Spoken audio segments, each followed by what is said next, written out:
Olá pessoal, como eu fiquei de gravar aula para vocês, hoje nós vamos falar um pouquinho sobre metabolismo microbiano. Logo nessa primeira imagem, a gente vê aqui o que a gente chama de mapa metabólico.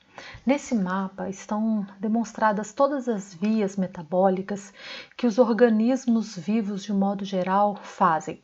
E se vocês olharem bem mesmo nessa parte mais escura, que tem os pontos mais negros, a gente percebe no início dessa via a via glicolítica e na sequência a gente tem o ciclo de Krebs e aí a gente tem depois outras vias que são importantes para o metabolismo.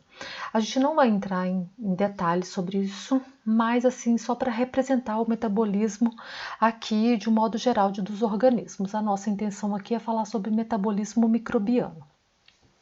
Para a gente falar um pouquinho de metabolismo microbiano, é importante que a gente falar um pouquinho do catabolismo de carboidratos. Primeira coisa, né, é importante que a gente lembre o que é metabolismo, que o metabolismo ele envolve as vias catabólicas e as vias anabólicas. As vias catabólicas são aquelas vias que são utilizadas para a produção de energia, e as vias catabólicas são as vias anabólicas são aquelas que usam a energia. Então, de um modo geral, as vias elas são vias que de uma certa forma são produzidas energia para que o organismo utilize nas vias anabólicas. Então, só para a gente lembrar isso, né, lá da bioquímica, que o catabolismo ele vai produzir energia e que o anabolismo vai gastar de um modo geral energia. Nas vias catabólicas, a gente começa falando sobre o catabolismo de carboidratos. Para produzir energia, os micro-organismos, de modo geral, eles utilizam de dois processos gerais, a respiração celular e a fermentação. Lembrando que respiração celular é diferente do que a gente chama de respiração pulmonar, né? Então, só para a gente lembrar aqui que a respiração celular e a fermentação são dois processos de catabolismo de carboidratos que a maioria dos micro-organismos vão utilizar. Em ambas as vias, elas vão iniciar sempre com o mesmo primeiro passo, ou seja, que é na glicólise, ou o que a gente chama de via glicolítica, mas segue depois para vias posteriores diferentes, né? Lembrando que a glicólise é uma via que não necessariamente acontece na presença de oxigênio, então ela tanto pode acontecer na respiração como na fermentação, na ausência ou na presença de oxigênio. A glicose, como a gente sabe, ela consiste em dois passos básicos. Um passo é aquele passo preparatório para preparar os componentes para serem usados depois nas outras vias sucessivas. E depois um passo de recuperação da energia que foi gasto no passo preparatório. No passo preparatório, a gente vai gastar 2 moléculas de ATP, enquanto que uma molécula de glicose, né, lembra lá, uma glicose, ela tem 6 moléculas de carbonos e ela vai ser oxidada e vai ser reestruturada até formar 2-gliceraldeído fosfato. Esses 2-gliceraldeídos, pode ser formado 2 gliceraldeídos ou um gliceraldeído, uma dihidroxiacetona, e essa dihidroxiacetona ela pode ser instantaneamente convertida para gliceraldeído fosfato. Então, no final, depois que a gente quebrar essa glicose e chegar em 2-gliceraldeído fosfato, agora nós teremos 2 compostos, né, de 3 carbonos, e esses 3 carbonos eles vão poder depois ser utilizados para recuperação da energia. Essas 2 moléculas de 3 carbonos elas vão sofrer sucessivos processos de oxidação, passos de oxidação, e vão formar 2 moléculas de ácido pirúvico. Esse ácido pirúvico depois poderá entrar no ciclo de Krebs, ou se for no processo de fermentação, ele poderá ser utilizado para a produção, por exemplo, de etanol, para a produção de ácido acético e de outros compostos, conforme os micro-organismos conseguirem, cada um na sua capacidade, conseguir produzir outros compostos necessários ao seu crescimento e à sua produção de biomassa, por exemplo. Nessas 2 etapas, 2 moléculas de NAD elas são reduzidas a NADH, lembrando que NAD e NADH são moléculas que têm pequena quantidade dentro das células, então elas vão ter que ser regeneradas, elas vão ter que ser produzidas, ser oxidadas e reduzidas várias vezes, e 4 moléculas de ATP serão formadas por fosforilação em nível de substrato. Aqui nessa figura a gente tem a glicólise mostrando na etapa preparatória, então 6 moléculas de glicose vai usar uma molécula de ATP e transformar em ADP, e essa molécula vai ser fosforilada produzindo uma molécula de glicose 6-fosfato. Num passo subsequente, essa glicose ela vai ser novamente, ela vai sofrer um processo de transformação da glicose em uma frutose, e aí no passo seguinte vai ser usada mais uma molécula de ATP e vai ser transformada, vai ser oxidada em ADP, e aí essa frutose 6-fosfato vai ser transformada em frutose 1,6-fosfato. Essa frutose agora ela vai sofrer um processo de quebra, né? Vai se formar o gliceraldeído 3-fosfato e de hidroxiacetona. Qualquer um deles pode ser convertido num composto alternativo, por exemplo, o gliceraldeído ele pode ser transformado em dihidroxiacetona, ou de hidroxiacetona se for transformado em gliceraldeído, e entrar agora em outros processos em outras vias, né? Do metabolismo dos micro-organismos. Essa aqui é a etapa de preparatória, que a gente fala que são usadas 2 moléculas de ATPs, né? São gastos 2 moléculas de ATP e são produzidas 2 moléculas de 3 carbonos, que tanto pode ser um de hidroxiacetona, um gliceraldeído, ou 2 de gliceraldeído ou 2 de hidroxiacetona. Na etapa de recuperação seguinte, lembrando que agora nós temos 2 compostos de 3 carbono cada um deles, haverá a etapa de recuperação da energia. Então, 2 moléculas de NAD mais serão convertidas em NADH. Por exemplo, esse gliceraldeído 3-fosfato, ele vai ser convertido em ácido 1,6-difosfoglicérico. Agora, logo na sequência, vai haver a recuperação dos 2 primeiros ATPs, né? Lembrando que são 2 moléculas, então o ATP ele vai ser reduzido, o ADP vai ser reduzido em ATP, formando 2 ATPs. Serão feitas sucessivas novas reações, sofrerão novas reações até que a gente chegue na molécula de ácido fosfenolpirúvico, e ali nós teremos mais uma redução do ADP para ATP, formando mais 2 moléculas, e agora a gente tem o ácido pirúvico. Então, no cômputo geral, nós teremos aí 2 moléculas de ATP sendo formadas e 2 NADs. Quando a gente fala de micro-organismos, ao contrário, né, de nós enquanto seres humanos, os micro-organismos eles têm vias alternativas à glicose para a produção de energia. Então eles não usam só a via glicolítica, então eles têm outras vias para a produção de outros compostos. Uma dessas vias bastante conhecida é a via da pentose-fosfato. Qual que é a característica importante dessa via? Primeiro, que ela produz intermediários essenciais para a síntese, por exemplo, de ácidos nucleicos, então, mas são vias que vão ser importantes para a produção dos ácidos nucleicos, que são importantes para as células, né? Os ácidos nucleicos eles vão produzir ali serão produzidos ali os ácidos nucleicos ATP e DNA e RNA, desculpa, né? Não é ATP, é DNA e RNA.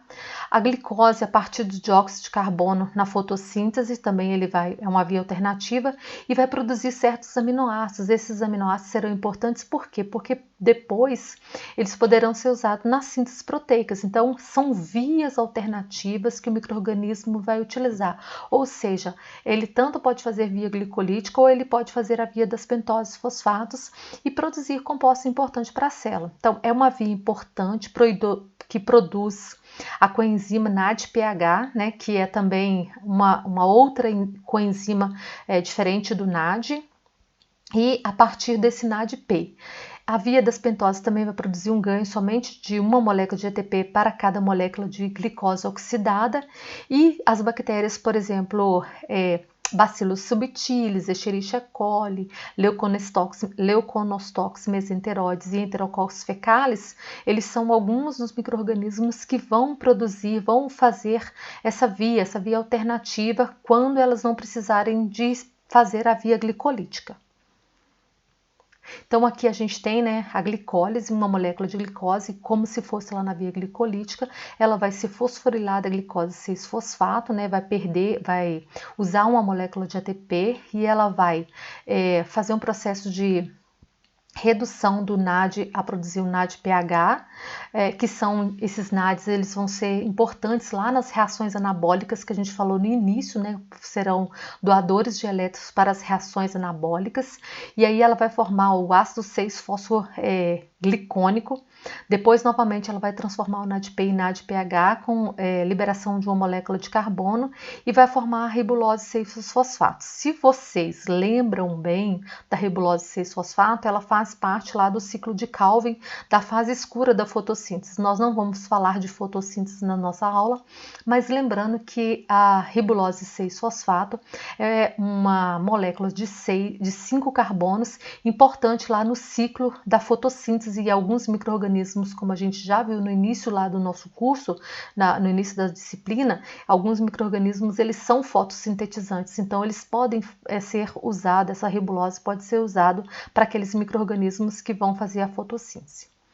E aí a gente tem uma sequência, né, de reações que esses micro-organismos podem fazer. Essa ribulose ela pode ser transformada em xilulose ou em ribose, lembrando que a ribose ela é importante para a síntese dos nucleotídeos e dos ácidos nucleicos de um modo geral. E aí ela pode sofrer, por exemplo, gliceraldeído. O que é o gliceraldeído? Ele é um passo importante, né, para fazer a glicólise, então a partir daqui do gliceraldeído a célula pode fazer a via glicolítica, né? E aí aquela etapa de recuperação. Ele pode ser transformado, por exemplo, em frutose 6-fosfato. O que é a frutose 6-fosfato? Um componente importante da via glicolítica, ou em eritrose para a síntese de vários aminoácidos. E aí sucessivamente. Então a gente tem a partir da via da glicose, a gente pode ter caminhos alternativos através da via das pentoses e formar compostos alternativos. Então, é importante de saber que os micro-organismos eles não só vão ficar fazendo via glicolítica, eles podem ter via alternativas para composição de outros, para produção de outros compostos. Uma outra alternativa à glicose que os micro-organismos também usam é uma via chamada de via de Entner-Dodorov. Essa via ela é importante porque de cada molécula de glicose que o micro-organismo usa, ele vai produzir 2 moléculas de NADP e uma molécula de ATP para utilizar nas reações de biossíntese celular. Então, é uma via também alternativa para a produção de alguns componentes importantes para vias subsequentes desses micro-organismos. As bactérias que têm as enzimas para a via Entner-Dodorov podem metabolizar a glicose sem a glicose ou ainda sem a via das pentoses. Então, é uma terceira via importante que alguns micro-organismos podem utilizar. Dentre os micro-organismos que têm essa capacidade estão algumas bactérias gram-negativas, incluída a Rhizobium. A Rhizobium, para quem não sabe, é uma bactéria que faz associação com a raiz de plantas, principalmente feijão e soja. Pseudomonas, que é uma bactéria que pode estar tanto presente em locais onde tem manipulação, por exemplo, de produtos carnes, de modo geral, que é importante na indústria de alimento, ou, por exemplo, para nós que somos da área da saúde, pode ser também relacionado com infecções hospitalares. E Agrobacterium, que é uma bactéria importante, principalmente relacionado mais com as questões da agricultura. E elas geralmente não é encontrada nas bactérias gram-positivas, então é uma particularidade dos micro-organismos que são gram-negativos. E testes para verificar a capacidade de oxidar a glicose por essa e a via são às vezes utilizados, por exemplo, para identificar pseudomonas no laboratório. Como a pseudomonas tem a capacidade de fazer essa via, pode-se fazer testes dentro do laboratório clínico para tentar identificar essa bactéria lá, por exemplo, uma coleta que foi feita, por exemplo, numa ferida de um paciente que estava com alguma infecção. Então, a via Entner-Dodorov, a glicose, ela é clivada ela é oxidada e gasta 1 ATP e depois ela é transformada em glicose 6-fosfato. A gente já sabe, por exemplo, que a glicose 6-fosfato ela pode transformar em ácido 6-fosfo glicônico ou em outros compostos, e ela vai ser degradada até chegar em ácido pirúvico. O que é o ácido pirúvico? É o ácido final da via glicolítica. Esse ácido ele pode ser usado, por exemplo, para depois ser produzido, entrar no ciclo de Krebs. Se essa bactéria for uma bactéria que usa oxigênio, ele pode ser convertido em etanol, ele pode ser convertido em outros compostos através de outras vias, como por exemplo através da fermentação. Lembrando, né, que os micro-organismos eles fazem 2 tipos de respiração, né, respiração dependendo se o organismo é anaeróbico ou aeróbico. A respiração aeróbica é aquele que ele vai utilizar o oxigênio como aceptor final de elétrons, ou seja, acontece a via glicolítica, ciclo de Krebs, cadeia transportadora de elétrons. Lá no final da cadeia transportadora de elétrons a gente tem o quê? ATP, CO2 e água. Então esse oxigênio ele vai ser o receptor final de elétrons e vai ser transformado em água, tá? E na respiração anaeróbica, o micro-organismo ele não utiliza o oxigênio e ele pode ser morto, como a gente já falou lá em outros momentos da disciplina, né? Que o micro-organismo ele não tem aquelas enzimas, aqueles que converte, né? Aqueles compostos tóxicos da produção de peróxido de hidrogênio e outros compostos que são tóxicos para a célula. Então, o micro-organismo ele pode ser morto pela presença do oxigênio. Então, existem outras moléculas que vão ser o receptor final, né, de elétrons lá na célula. Depois que o micro-organismo, se o micro-organismo ele é capaz de fazer respiração celular, após o momento que acontecer, por exemplo, a via glicolítica, nós vamos ter a formação de piruvato. E esse piruvato ele pode, por exemplo, entrar no ciclo de Krebs, né? E o que é o ciclo de Krebs? É uma série de reações bioquímicas na qual uma grande quantidade de energia química potencial armazenada na acetil-CoA é liberada por etapa. Lembrando que nas bactérias ela vai ocorrer no citoplasma. Por quê? Porque as bactérias elas não têm mitocôndrias e nas células eucarióticas esse ciclo de Krebs ele vai acontecer nas mitocôndrias. Não quero assim, não vim aqui para pedir para vocês para decorar o ciclo de Krebs, mas eu quero lembrar qual que é o papel-chave, qual que é a importância do ciclo de Krebs. Além do papel-chave nas reações catabólicas, ele é importante nas reações biossíntese. Por quê? Por exemplo, se a gente olhar aqui alguns compostos que o ciclo de Krebs ele tem, por exemplo, o oxalacetato, que ele está aqui na parte ainda que está verde, ó, verde não. Lá no início da reação, na parte rosa, o oxalacetato é o primeiro composto lá da via. Ele vai se complexar com o piruvato. Ele é um importante precursor de aminoácidos. Depois a gente vai falar disso. Por quê? Porque ele pode ser convertido, né,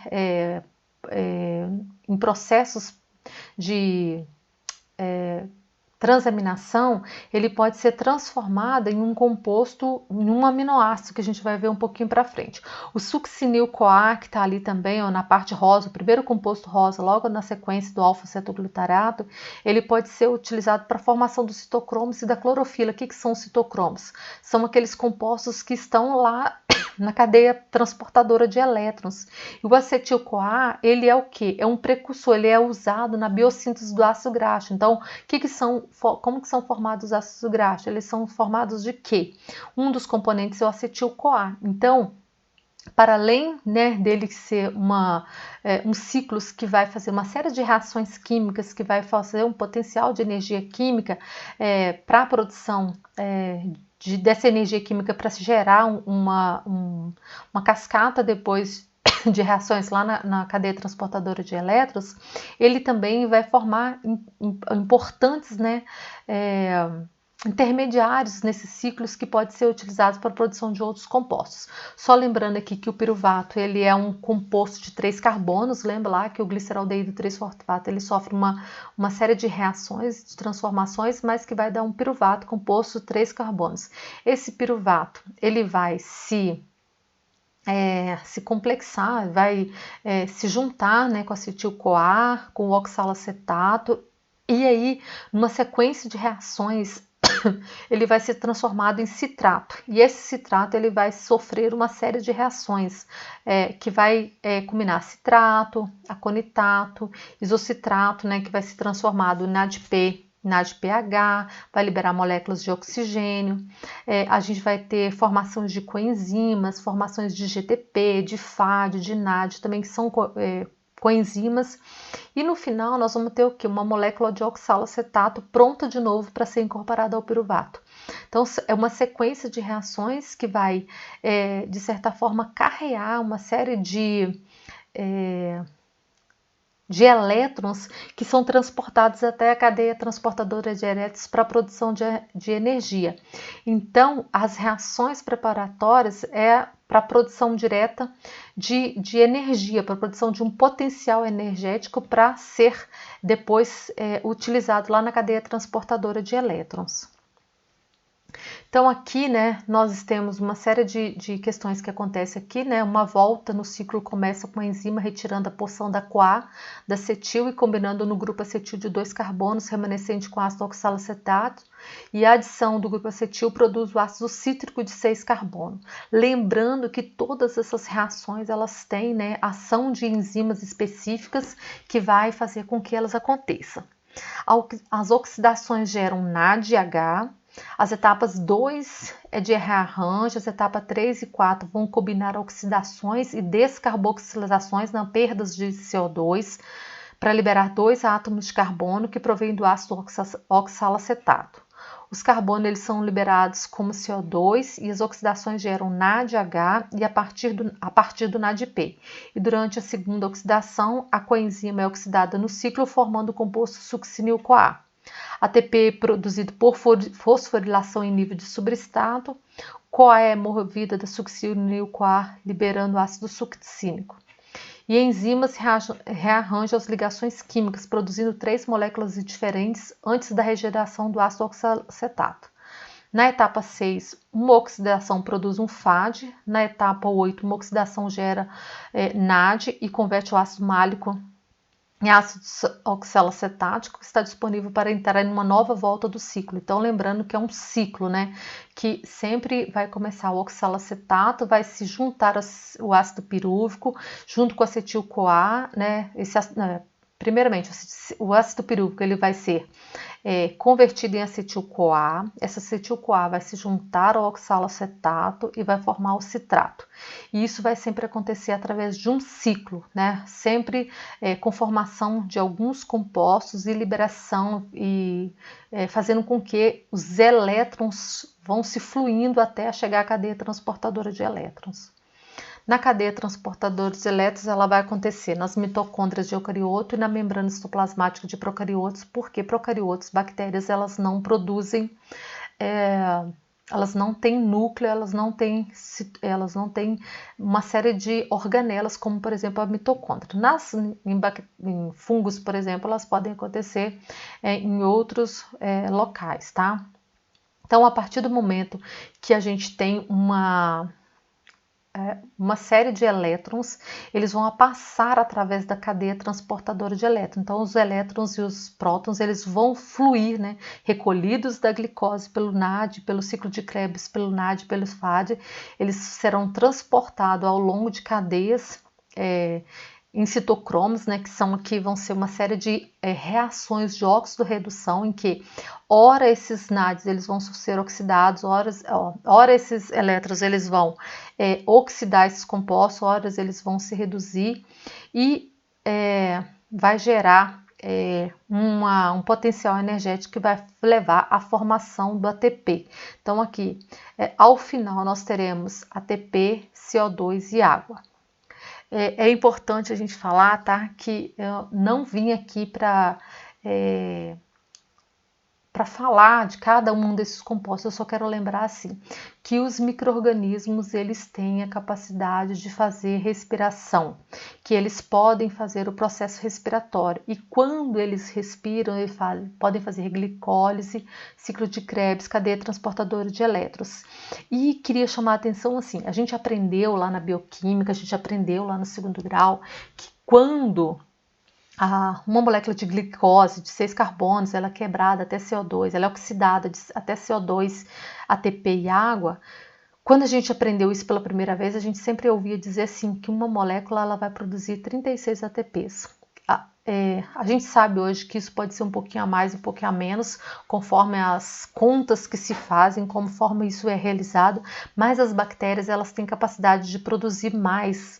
Por quê? Porque algumas elas têm cadeia de transporte de elétrons delas são diferentes das nossas cadeias de transporte de elétrons. Então, algumas bactérias, na quebra de glicose, de uma molécula de glicose até numa oxidação de uma molécula de glicose até a ATP, CO2 e água, algumas delas produzem 38 moléculas de ATPs, tá?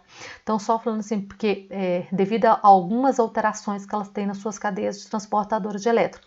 Não é a nossa intenção ficar aqui falando sobre isso, mas eu queria apenas lembrar que nas bactérias, a produção pode ser maior ou menor dependendo do tipo de micro-organismo, do tipo de cadeia transportadoras que elas têm. Elas podem ter diferentes cadeias transportadoras de elétrons.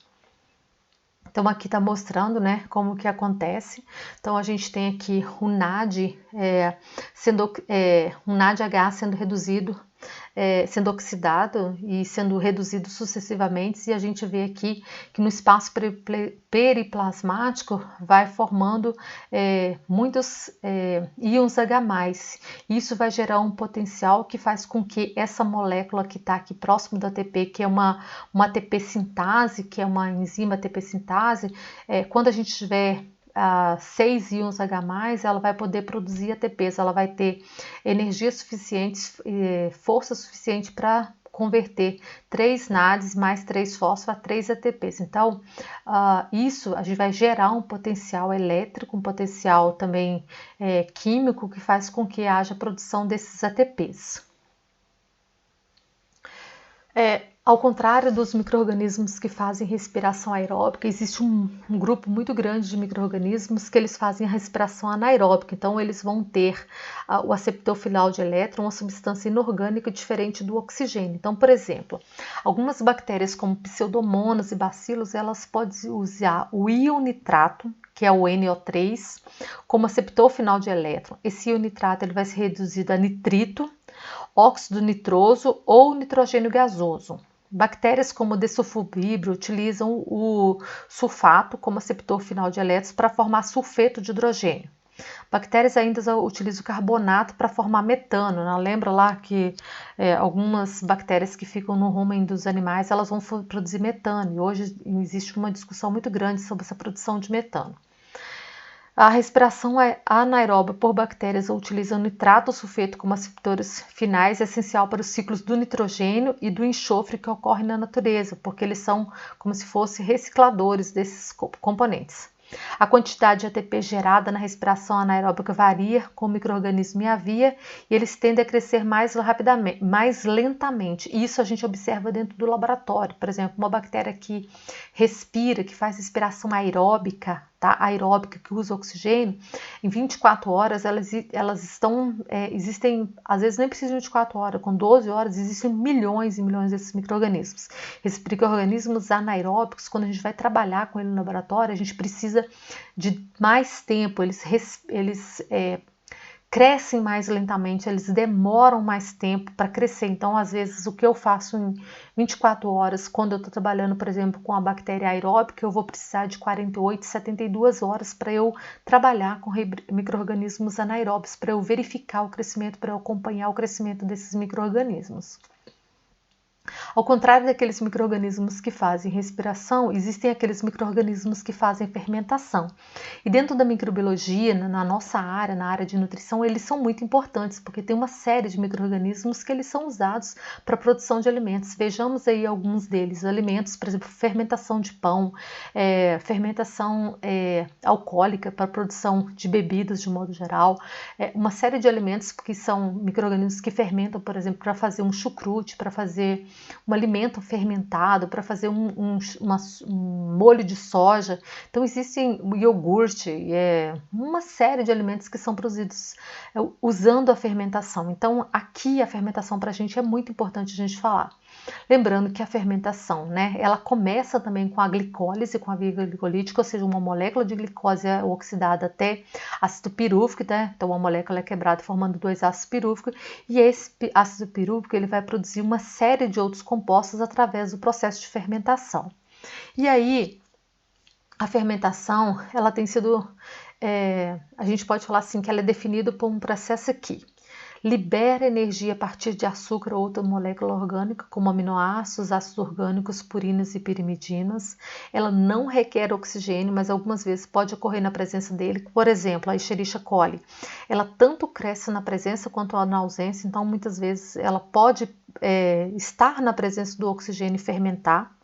Ela não requer a utilização do ciclo de Krebs ou da cadeia transportadora de elétrons, então ela não faz isso, ela não tem a finalidade de produzir grande energia. Muitas vezes a fermentação ela produz mais biomassa, né? Ninguém está, quando a gente está pensando na fermentação de um pão, eu não estou pensando se está produzindo, se vai, o que vai produzir ali, se vai produzir muito CO2, o que a gente ou de oxigênio, água, a gente não está preocupado com isso, a gente está pensando na massa desse pão, como que ele vai produzir, quanto que ele vai crescer, como que ele vai aumentar de tamanho. Então eu espero que o micro-organismo que esteja ali, ele cresça e produza uma massa grande, né? Não uma massinha. Eu quero que o micro-organismo multiplique e faça com que aquele pão cresça. Então é um processo de fermentação que faz com que aumente a massa desse produto.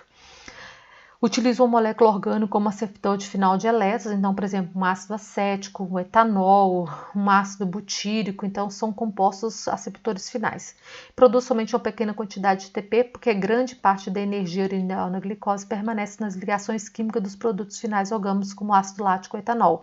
E aí, só lembrando que chamar a atenção de vocês, por exemplo, por que os carros usam etanol? Por que as pessoas conseguem fazer com que os carros andem, movam-se, né, saiam do seu lugar usando etanol? Porque no processo de quebra, do processo de fermentação dos compostos, por exemplo, da glicose, pelo micro-organismo, quando ele produz o etanol, sobra bastante energia, aqui naquele produto, porque aquilo ali não foi quebrado até chegar ao finalzinho lá, a produção de ATP. Sobra energia ali suficiente para fazer o carro se mover. Então, por isso que no processo, os micro-organismos, quando eles produzem o etanol, sobra energia que faz o veículo se movimentar. Então aqui a gente tem uma fermentação lática, então o ácido pirúvico, ele é transformado em ácido lático, então uma molécula de NADH, ela é oxidada a NAD, e aí mostrando aqui a produção do ácido lático. Então a gente tem um composto orgânico, né, um ácido pirúvico produzindo um ácido lático. E aí só mostrando aqui que alguns micro-organismos, como por exemplo os streptococcus, eles são capazes de fazer a fermentação lática. Lembrando aqui que a enzima utilizada aqui, a enzima que é utilizada na conversão do ácido pirúvico a ácido lático é a ácido lático desidrogenase. Aqui outro composto, um ácido pirúvico sendo convertido em acetaldeído. E a enzima é álcool desidrogenase, e esse aldeído ele é convertido em etanol. Algumas enzimas, alguns micro-organismos como a Saccharomyces ou as Xenomonas, elas têm a capacidade de fazer isso, né? De converter o ácido pirúvico em etanol. E aí eu gostaria de chamar a atenção aqui, que eu acho que é muito importante o que vocês saibam, qual é a diferença de fermentação homolática e fermentação heterolática. A fermentação homolática é aquela em que o produto final da fermentação é o ácido lático. Então, assim, o micro-organismo ele vai quebrar a glicose. Essa glicose ela vai ser convertida a ácido pirúvico e esse ácido pirúvico ele vai ser convertido a ácido lático, essencialmente ácido lático.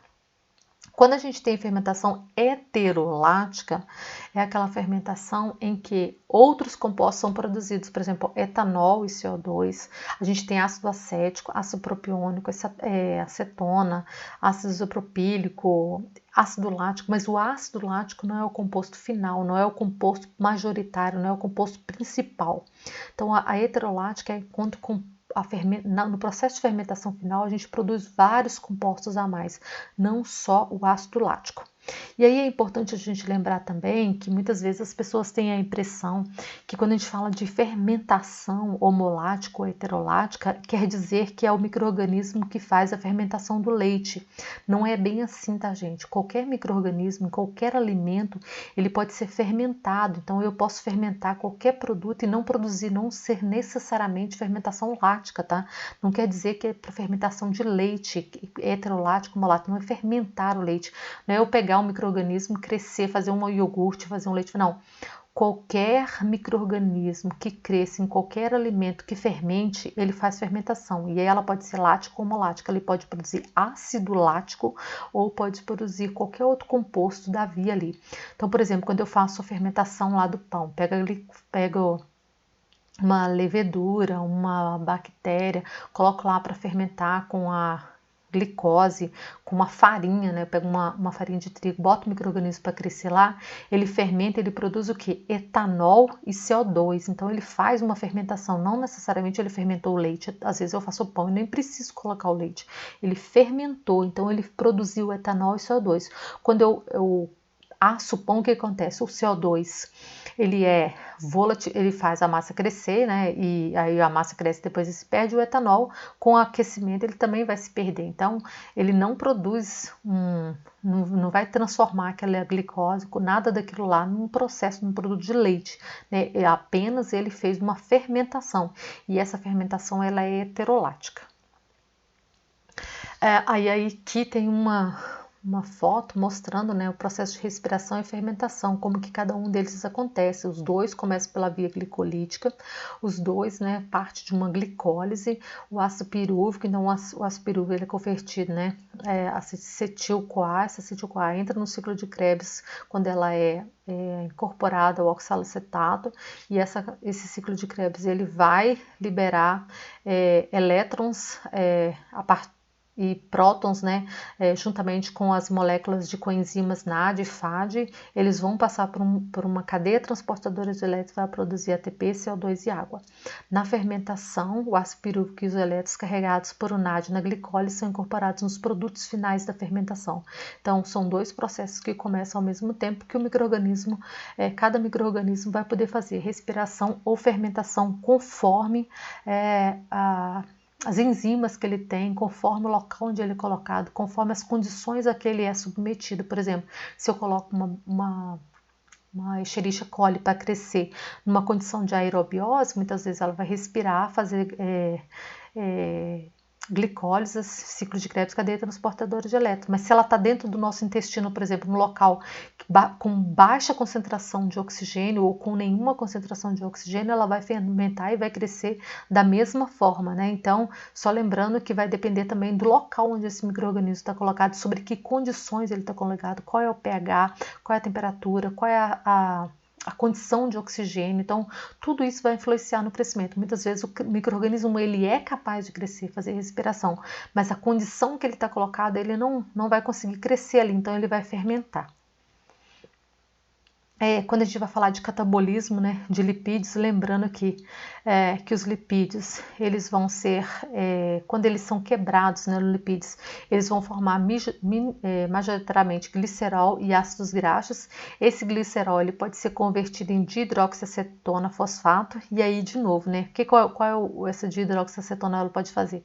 Ela pode ser convertida em gliceraldeído, e esse gliceraldeído ele é da glicólise, da ácido pirúvico, acetil-CoA, ciclo de Krebs, ou esses ácidos graxos eles podem sofrer um processo de beta-oxidação e nessa beta-oxidação esse acetil-CoA ser produzido e novamente pode entrar no ciclo de Krebs. Então, o que eu quero mostrar aqui? A minha intenção aqui não é dizer cada passo dos lipídios, que cada um deles é quebrado, qual é o ácido graxo que ele produz, quantas moléculas de glicerol eu quero mostrar aqui para vocês é o seguinte, que os micro-organismos, tudo que acontece dentro dos micro-organismos é sincronizado, eles acontecem conforme o micro-organismo vai precisando e existem compostos chaves nesse ciclo que vão poder produzir A ou B, produzir aquilo que o micro-organismo precisa. Essa dihidroxiacetona, ela pode ser produzida, pode ser usada para via glicolítica, ela pode ser transformada em ácido pirúvico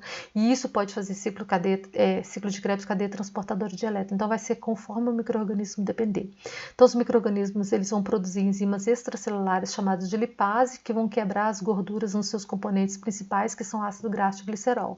Cada componente, então, é metabolizado separadamente e o ciclo de Krebs funciona na oxidação do glicerol e dos ácidos graxos. E aí, nesse ciclo de Krebs, pode acontecer cadeia transportadora de elétrons e conforme o tamanho desses lipídios, conforme as moléculas que ele tem, pode produzir mais ou menos moléculas de ATP, CO2 e água.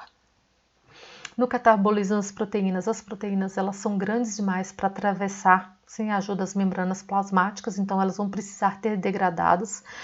E aí esses micro-organismos eles vão produzir proteases e peptidases extracelares que vão quebrar essas proteínas, os componentes que são os aminoácidos, e a gente sabe que esses aminoácidos podem ser convertidos em 20 diferentes aminoácidos diferentes. Antes dos aminoácidos poderem ser catabolizados, eles devem ser convertidos em substâncias que possam entrar no ciclo do Krebs. Aí foi o que eu falei, né? Esses aminoácidos podem ser convertidos em oxalocetato, alfa-cetoglutarato, em outros compostos que podem vir a fazer parte do ciclo de Krebs. Em uma dessas conversões chamada de desaminação, o grupo amino de um aminoácido é removido e convertido em um íon amônio, que pode ser excretados pela célula, e o ácido orgânico restante pode entrar no ciclo de Krebs. Lembrando lá que os aminoácidos eles são formados por um radical, um carbono central. Nesse carbono central a gente tem um grupamento CO2 ou H e um grupamento amino. Então, nesse processo de desaminação, eles vai perder essa amônia e agora ela pode ser convertida num processo de desaminação num outro aminoácido. Outras conversões vai envolver a descarboxilação, ou seja, a remoção desse grupo CO2 ou H e a desidrogenização. Aí mostrando aqui, né, que as proteínas elas vão ser quebradas por enzimas em aminoácidos. Esses aminoácidos eles podem sofrer desaminação ou transaminação, ou descarboxilação, e eles podem ser transformados em ácido pirúvico, eles podem ser transformados em outros pode ser convertido em outros compostos do ciclo de Krebs e aí eles podem também entrar na cadeia transportadora de elétrons e também ser convertidos em ATP, CO2 e água. No processo de anabolismo, a gente já tem outras questões importantes, né? O anabolismo é um processo bioquímico que são endergônicos, ou seja, eles requerem energia, enquanto o anabolismo ele é exergônico, né? Ele libera energia. As fontes de energia, elas podem ser ATP, GTP, UDP ou uma força prontomotiva, lembrando que geralmente a gente fala do ATP, que o ATP é o que? Adenosina trifosfato, mas outras fontes de energia como GTP, que é guanosina trifosfato, uridina trifosfato, outras forças também podem ser utilizadas como energia. A energia para a biossíntese de DNA, RNA, proteína, peptidoglicano da parede celular e fosfolipídio da membrana vem dessas fontes de energia. A energia necessária, para que a gente precisa disso? Para que precisa de energia? Por exemplo, a célula ela se mobiliza, ela faz transporte ativo. O que é transporte ativo? É transporte contra um gradiente de concentração, e esse gradiente de concentração ele precisa de ATP, é por isso que ele é um transporte ativo. Esse micro-organismo, muitos deles podem fazer motilidade, esses micro-organismos vão precisar de energia para isso. Devido às habilidades biosintéticas variadas, os micro-organismos apresentam grande diversidade em relação às exigências nutricionais. A gente já sabe disso, uns são heterotróficos, outros são autotróficos, alguns são fotossintetizantes, outros não são fotossintetizantes, alguns são prototróficos, outros são oxotróficos. Então, cada um desses micro-organismos eles se comportam de diferente forma. As vias biosintéticas elas começam com a síntese ou a biossíntese das unidades estruturais necessárias para substâncias mais complexas. Aí a gente pensa lá, primeiro, como é que é feita a síntese de uma proteína. Primeiro a gente precisa das unidades estruturais que são os aminoácidos. Os aminoácidos eles são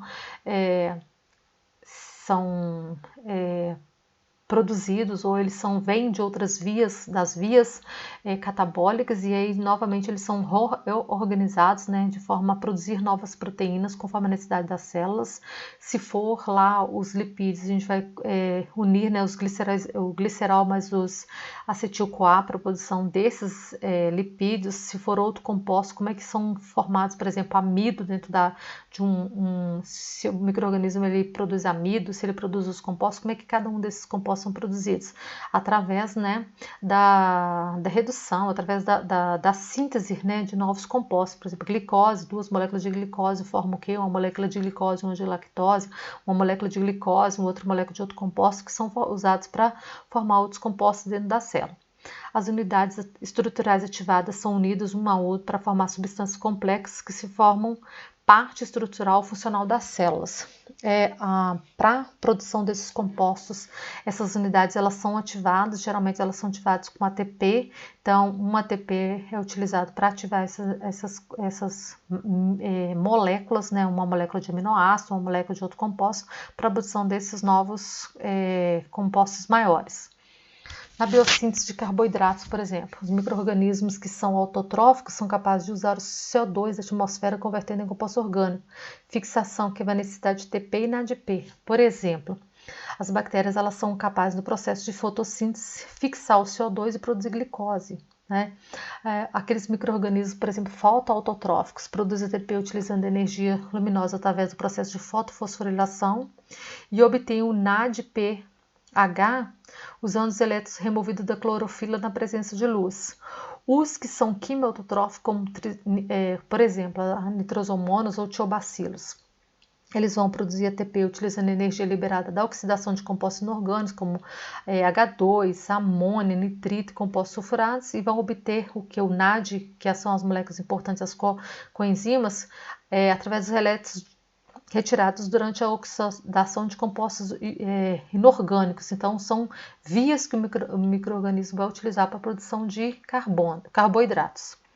Então, aqui, no processo da glicólise, são formados 6 moléculas de glicose 6-fosfato, frufose, ácido pirúvico. Esse ATP liberado na glicólise, ele vai ser, por exemplo, usado para a produção de glicogênio.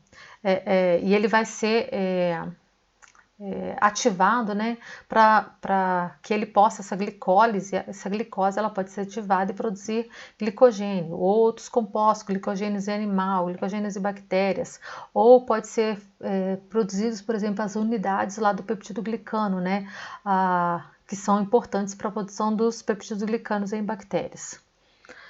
Nas biossínteses de aminoácidos e proteína. Como um micro-organismo sintetiza aminoácidos?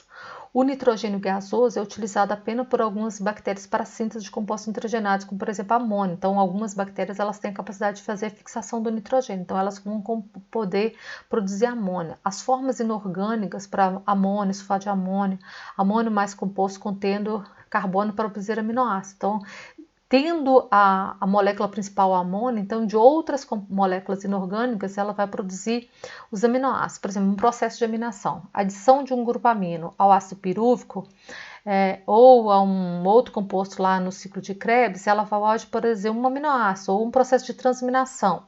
E aí a gente vai ver aqui, ó, eu tenho o ácido glutâmico, que é um aminoácido. No processo de transaminação, ele vai perder essa molécula de grupamento amino e vai formar o oxalacetato. E aí, esse ácido, o alfa-cetoglutarato, o ácido alfa-cetoglutarato, que faz parte do ciclo de Krebs, ele pode, por exemplo, num processo de aminação, né, ele pode ser convertido em ácido aspartate, então ele vai ganhar aqui a amina. Então, o que acontece? Alguns compostos, num processo de transaminação, eles podem ser convertidos de uma molécula para outra. Então, se a célula não precisa de ácido oxalacético, ela pode transformar isso num ácido aspartico. E assim, se ela não precisa de alfa-cetoglutarato, ela pode transformar isso num ácido glutâmico. Então, são processos que a célula vai vai produzir aminoácido por aminação ou transaminação desse formato. E de onde vai vir esses compostos?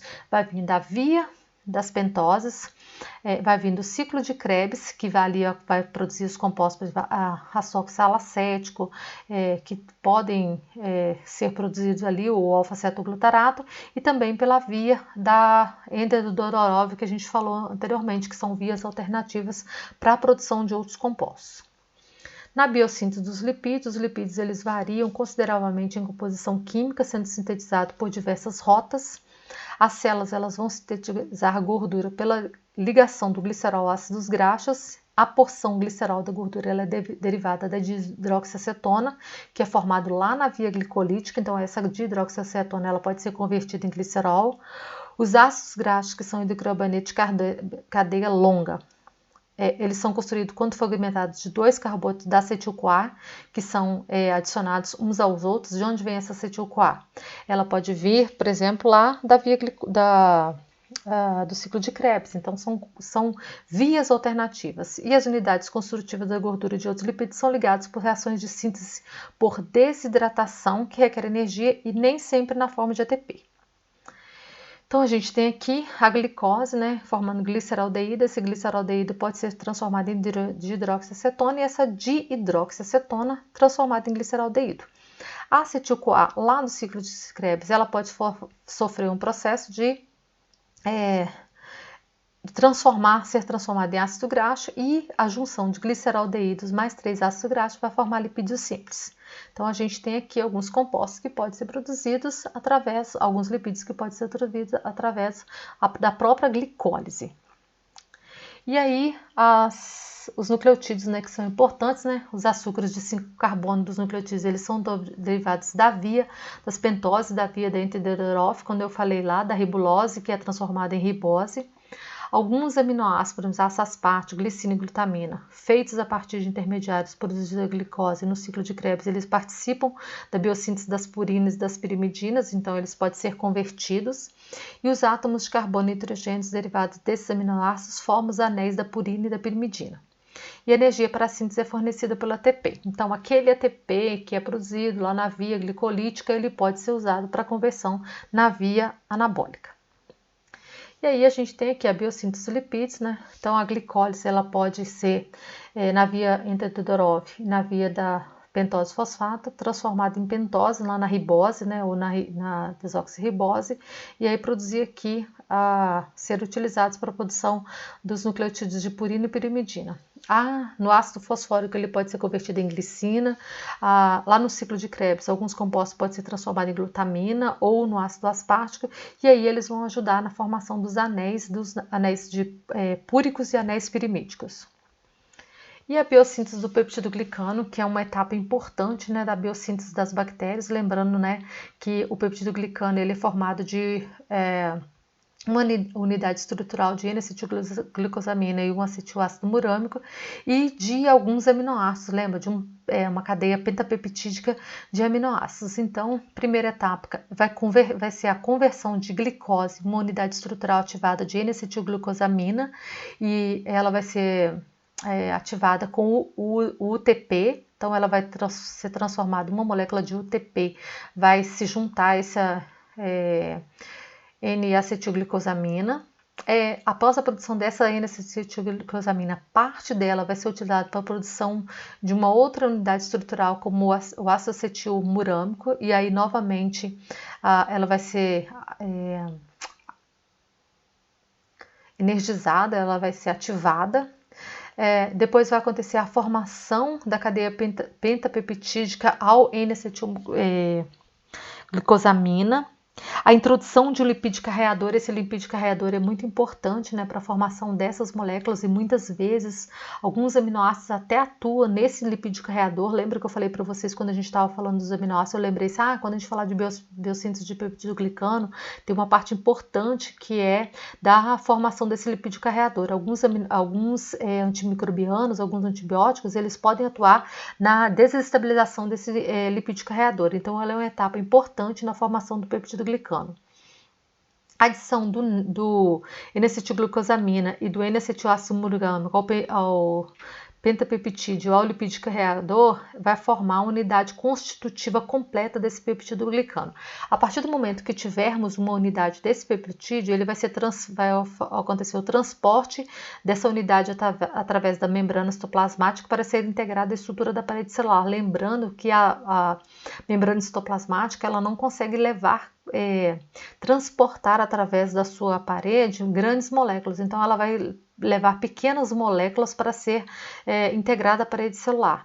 Depois que essa primeira molécula estiver lá, vai haver o alongamento dessa cadeia de peptidoglicano e depois a formação das pontes cruzadas para manter a rigidez da parede celular da bactéria. É importante porque se essa bactéria não tiver uma rigidez bem formada, acontece que o peptidoglicano não é bem estabilizado e essa bactéria pode sofrer danos e ela pode vir à morte. E aí, para finalizar, eu gostaria de mostrar assim, que o ciclo de Krebs, o metabolismo de micro-organismos, nosso metabolismo de modo fetal, ele é integrado, ele é anfibólico. O que é um metabolismo anfibólico? Quer dizer o seguinte, que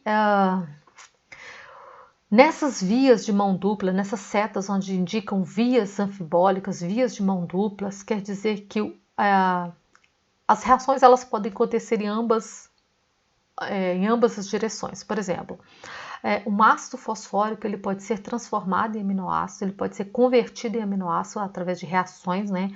Pode ser reações de desaminação, de transaminação, dependendo do sentido da seta.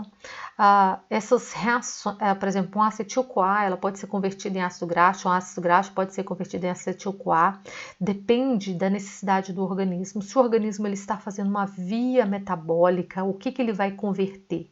Se ele está numa via anabólica, o que ele precisa? Ele precisa de um aminoácido, ele precisa de um ácido graxo, ele precisa de um ácido lático, ele precisa de um glicerol.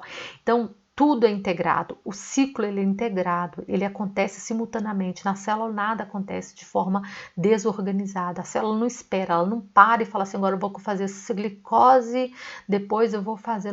Não, isso vai acontecendo concomitantemente, todos os processos eles acontecem de modo concomitante, toda a célula, tanto ela libera energia como ela produz energia, tanto como ela gasta energia. Então, os processos eles vão acontecendo de forma...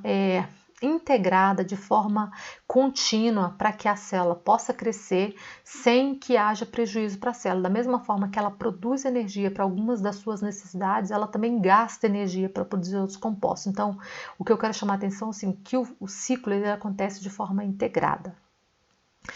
A nossa aula sobre isso, sobre metabolismo, é uma aula rápida, é uma aula curta. Eu não vim aqui para trazer nenhuma...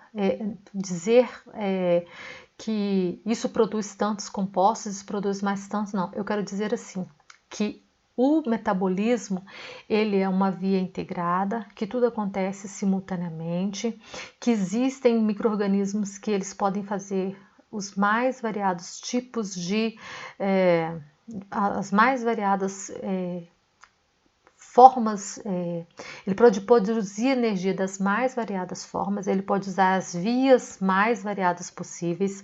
Eles são, as bactérias, no modo geral, elas são extremamente eficientes.